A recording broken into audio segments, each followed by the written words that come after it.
Hey guys, it's me. Welcome back.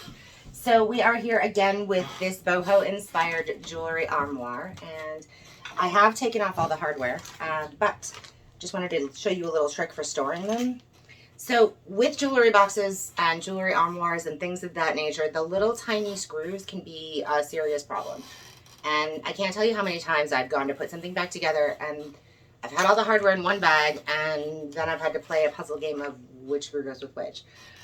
So what I have started to do is if I have a bunch of similar screws, but they're slightly different, I put them in different bags. So I have this is all the stuff that goes with the top and the doors. And this is all of the pulls and their various hardware that goes along with that. And then the only thing I have left to do is to pull off these little metal plates that the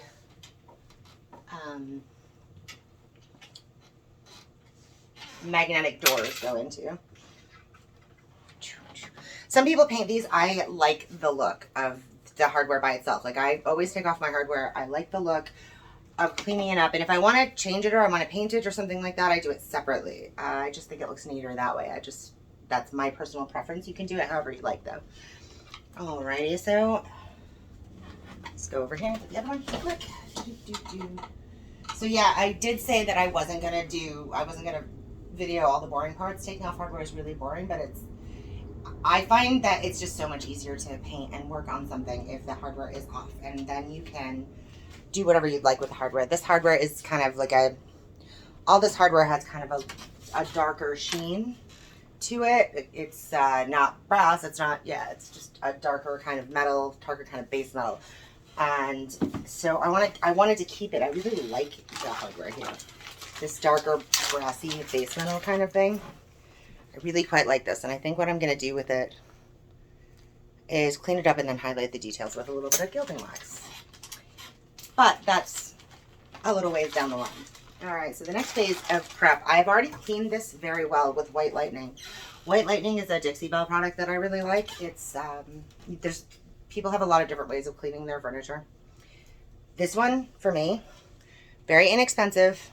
It's less than $6 for this little 8-ounce thing. I've hardly used any of it, and I've cleaned several pieces. It's perfect. It works really well. You get a good kind of clean, and you can tell that it's cleaning because you get all the nasty stuff on your paper towel or rag. Okay, so the next phase for this, prep is really important. I don't know if I've stressed this enough. Prep is really important. So like I said, I've cleaned this really well, but we're going to do it again several times throughout the course of this process. Where we're at now is I'm going to start scuff sanding and then cleaning that up. So my process for this, I'm going to scuff sand. I'm probably not going to prime, actually. I don't feel like this one is going to need it. I think that a simple scuff sanding will allow the paint to adhere. We're going to do a test piece just to make sure that that's true, but I actually do think that a simple scuff sand will be enough. These areas right here, they're not wood, so I may end up priming a little bit just to make sure adherence is good. This piece is a combination of wood and particle board and some other things. Here, I'll show you. See, the facings for this has like molded facings. It's not wood. It's okay. It's not a big deal. A lot of jewelry armoires, more modern jewelry armoires, are made like that. It's not a big deal. It's still gonna look amazing. It's still gonna be, the paint's still gonna adhere as long as I follow proper prep steps. So let's get started. I'm gonna do this one by hand. You can use an Orbital sander. You can use like a little small hand sander. A lot of people have that surf prep system, which I want really bad. But I don't have that. So we're just going to do this by hand, and I'm probably going to fast forward through this part for you. Okay. So, how to scuff sand.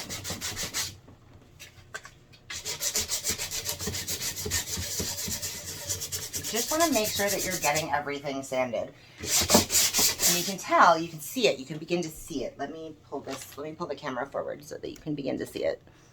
Here. You see that? You can begin to see it. You want your whole piece to kind of look like that.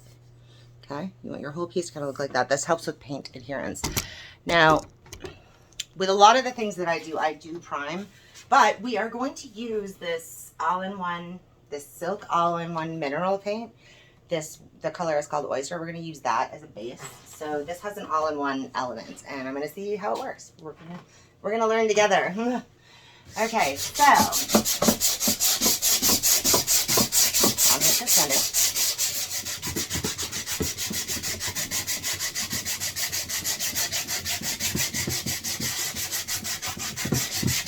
A lot of people don't like sanding. I do, actually. I find it to be relaxing.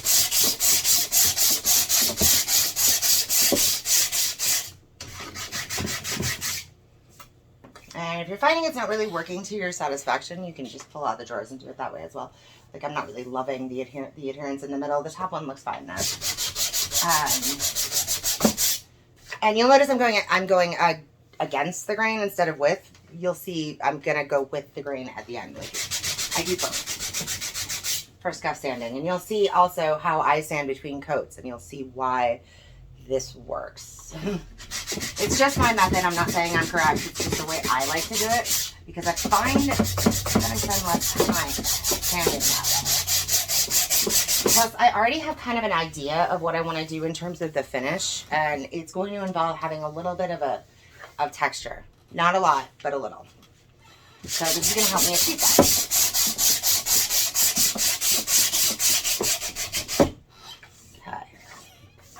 All right, kind of get the idea for scuff sanding here. I'll show you. So you can see all those little, I don't know, can you tell? Can you see them? Yeah, you can see those. We're going to get rid of that, don't worry. I do want a little bit of it though, because my mom was more of that like shabby kind of look. She liked that kind of country shabby boho. And though that's not necessarily my preference, I think I'm going to try to do like a combination of the two. So I almost want like a linen-like feeling to this sanding. This is another reason why I'm going against the grain. One of the benefits to having the drawers clean while you do this is you can make sure that it's a kind of uniform.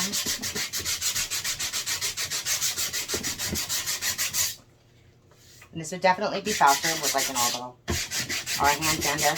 Hey guys, back again real quick. So I did decide to go get the Orbital. I banished the cats to the bedroom, and but then I thought to myself, I should show you guys a little bit of a thing about this. So I have this thing. It does catch most of the sawdust.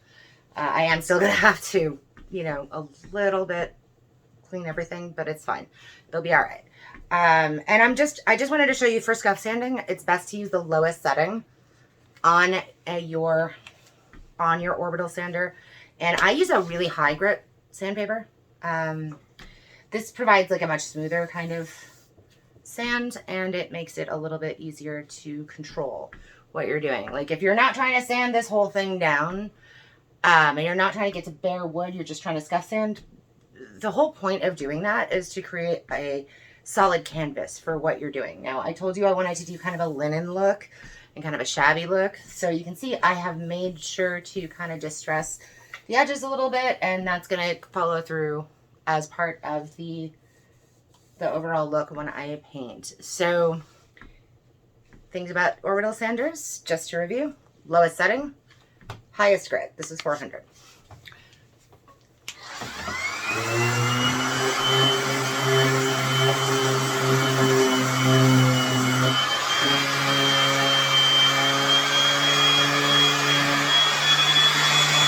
And that's probably about enough of that sound for you, huh? All right, so I'll be back when it's time to do something else.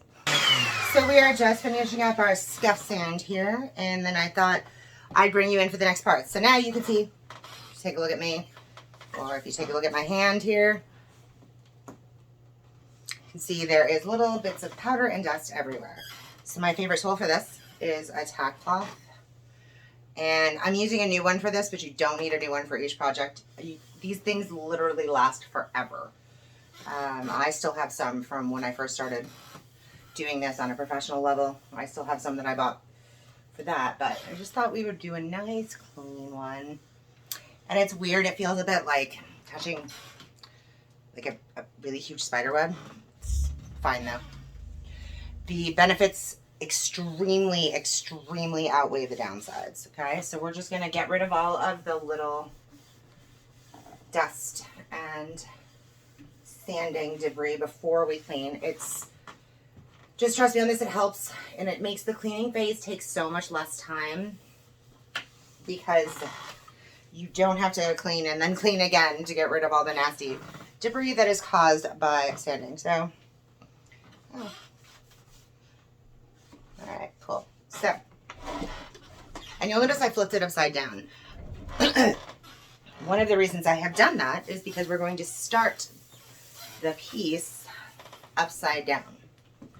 So, but this is also a good opportunity to make sure the legs are on straight and make sure that everything is all locked up nice and tight. So I'm just going to make sure that that is a thing. Remember, lefty, loosey, righty, tighty.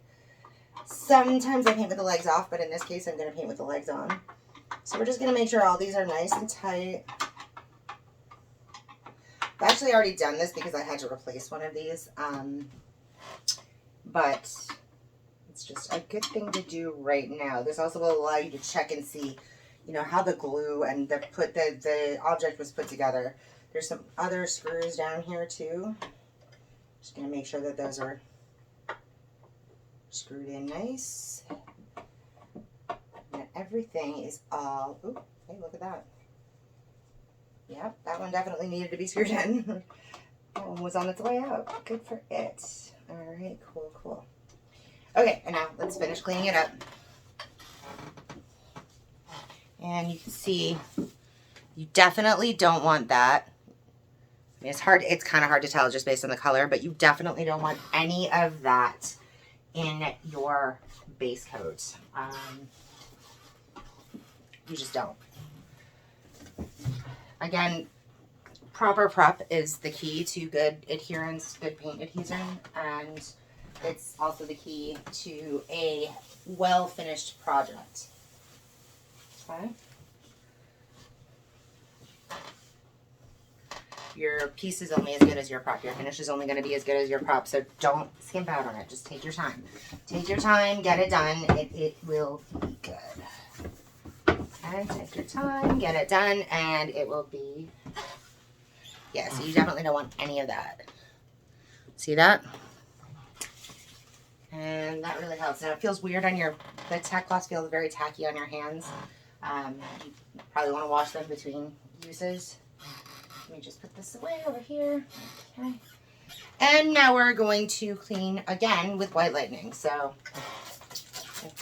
the steps so far are clean really well with White Lightning, scuff sand, clean again with White Lightning, but use your Tack Cloth to get rid of all the sawdust.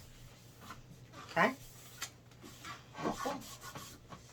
And it's kind of going to be boring watching me clean, but you know, it is kind of important. So I want to show you that it is something that you really need to be doing. Okay. All right. And I do clean like between all the steps of prep. I do clean. It's just, people talk a lot about how to start. People talk a lot about like what is going to create a good finish. Do you use chalk paint? Do you use what type of paint? Whatever else. Prep is the most important part. Cleaning and prep is the most important part. And I know how it is. I know you want to just get started. You just want to dive right in. And I get that. And if it's for your own personal project, fine, go ahead. But you will find, if you do just dive right in, that adherence problems are an issue. And you're going to get like nasty texture. You're going to get like gross little dirt in the corners and cracks and crevices, and you just don't want that. Just take the extra time. Do the extra cleaning. Take the extra time. Do the extra cleaning. I don't know if I can say that often or not. Okay.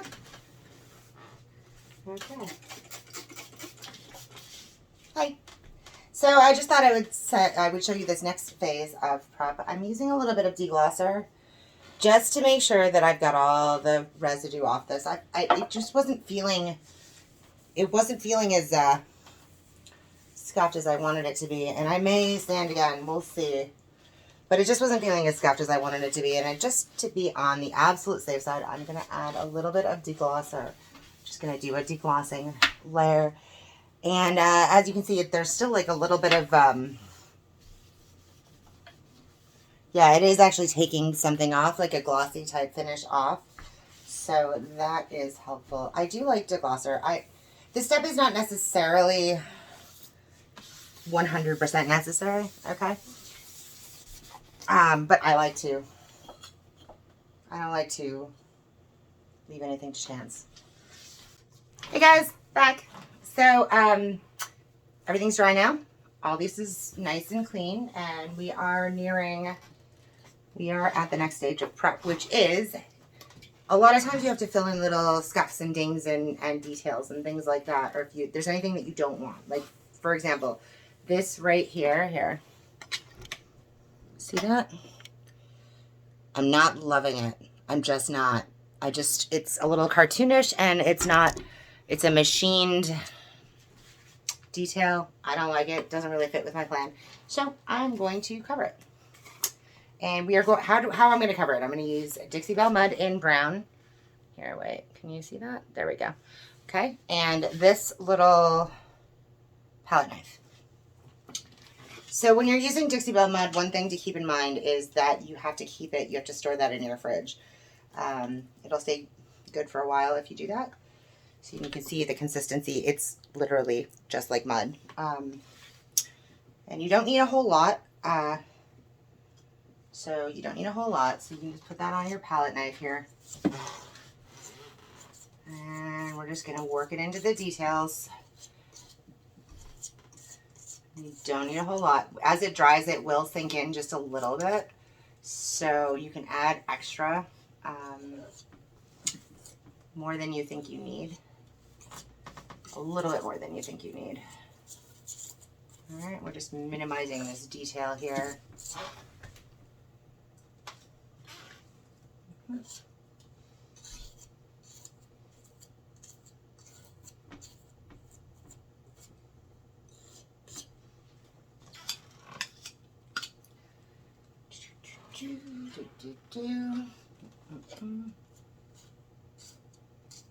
This is also, Dixie Belle Mud can also be used to create like raised stencils, and it can also be used to create texture. If you want like a specific type of texture, it's actually a really interesting medium. I like it quite a lot. I didn't think I would, particularly because of the fact that you need to store it in your fridge or else it'll get moldy, and the fact that you cannot at all wash your utensils. You have to just wipe them off. So I thought it would kind of be a pain in the butt, but I actually really love it, as it turns out. So let's just get that and make sure that it's nice and... Okay, cool. Get the excess off. Close that up. We're going to put that right back in the fridge. And the way I handle it, so I just take a shop towel or something that can be thrown away. I know that normally I don't advocate for that. Normally I say that you should use recycled things and not necessarily do I like to promote waste. But in this case, see? Oh, there's a little left. Okay, cool. But in this case, using a paper towel is not the worst thing in the entire known universe. Okay. So that looks pretty decent. Now we're going to have to wait for that to dry. It looks pretty decent though. Let's see.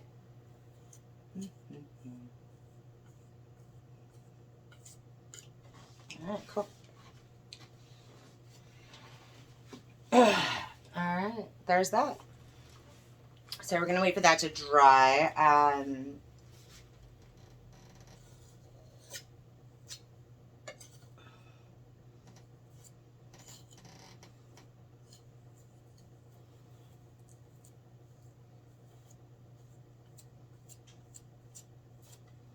Just gonna want to be careful not to overwork it. I overworked it a little bit. Now I kind of got to mess with it a little bit. Okay, there we go. All right, so there's that.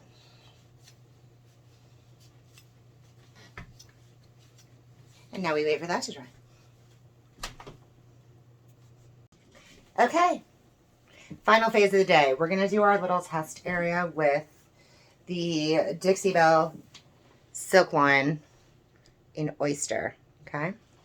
And I am just using a Colorantic chalk painting brush. One thing I always do before I start using any brush, this is not a new brush, but I still do this anyway, is I kind of just play with the bristles. This helps if there's any sort of loose bristles. There was nothing in this. These brushes I really like. I've heard that they get really mixed reviews, but I love them. They're Colorantic. Here, can you see that? There we go.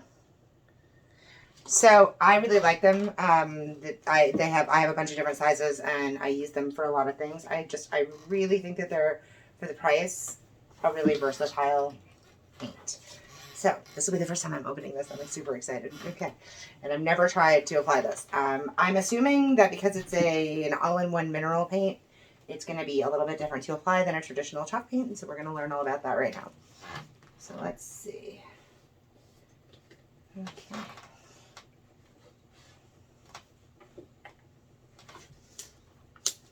So I live in fear of like opening up a paint on camera and then dropping it all over something.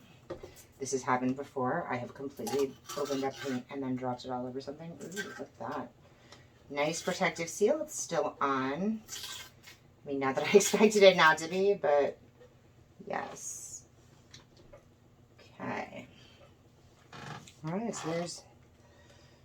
Okay, the consistency kind of reminds me of, well, any other mineral paint or maybe HDP. Let's just go ahead and start. Okay.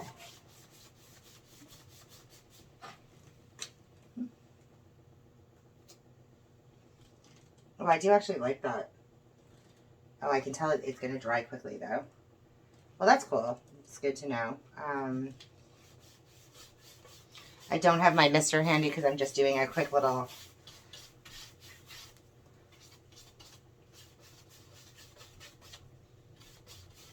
test area. I just want to see about the coverage and how it brushes. Oh, okay, I see. All right, wow, yeah, that definitely does. That definitely does kind of set in quicker. I think using a mister might be a good idea with this. That's okay for now. We're just going to go ahead.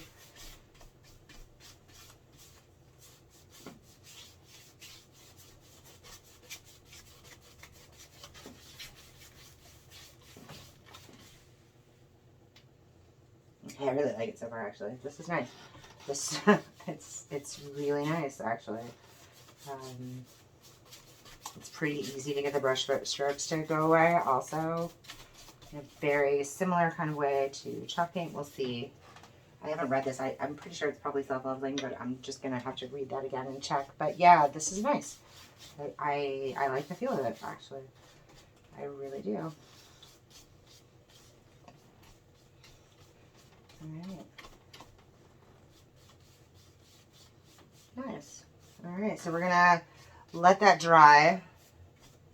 And yeah, coverage is not bad here. I'll show you. It's not bad for a first coat, actually. Coverage is pretty damn good, actually. Not at all displeased with that. So yeah, cool. That's that. And I'm just gonna let this dry on the mud that I applied earlier, and we're just gonna let this dry. We're gonna put this project to the side until tomorrow, where I will pick it up again and bring you with me. All right, so let me know how you thought about what you thought about this video in the comments. I know I was kind of all over the place. My one of my struggles in terms of making videos is what to focus on. I can either talk or I can work.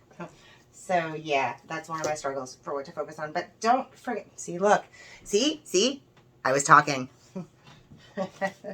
Oh, lovely. All right, let's just get that off real quick. We're just going to use that. We're just going to quickly use that. Yep.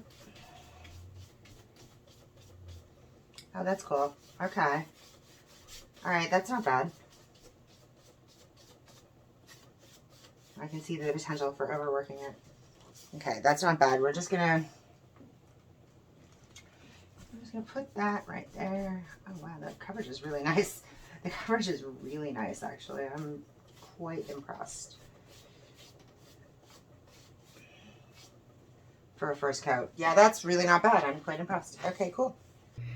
I just wanted to show you super up close. This is a very quick test of the Silk All-in-One Fusion Mineral Paint from Dixie Belle. Just wanted to show you the coverage. It's pretty amazing for a very quick coat. And let me show you up close that fingernail test. Now, you don't have to do this fingernail test. You absolutely do not have to do this. But the fact that it passes the fingernail test is insane to me. That is amazing, and I am super excited about it. This is a very great product. Look at that. Look at this product. Where has it been all my life? I love it. I love it. I love it. Okay.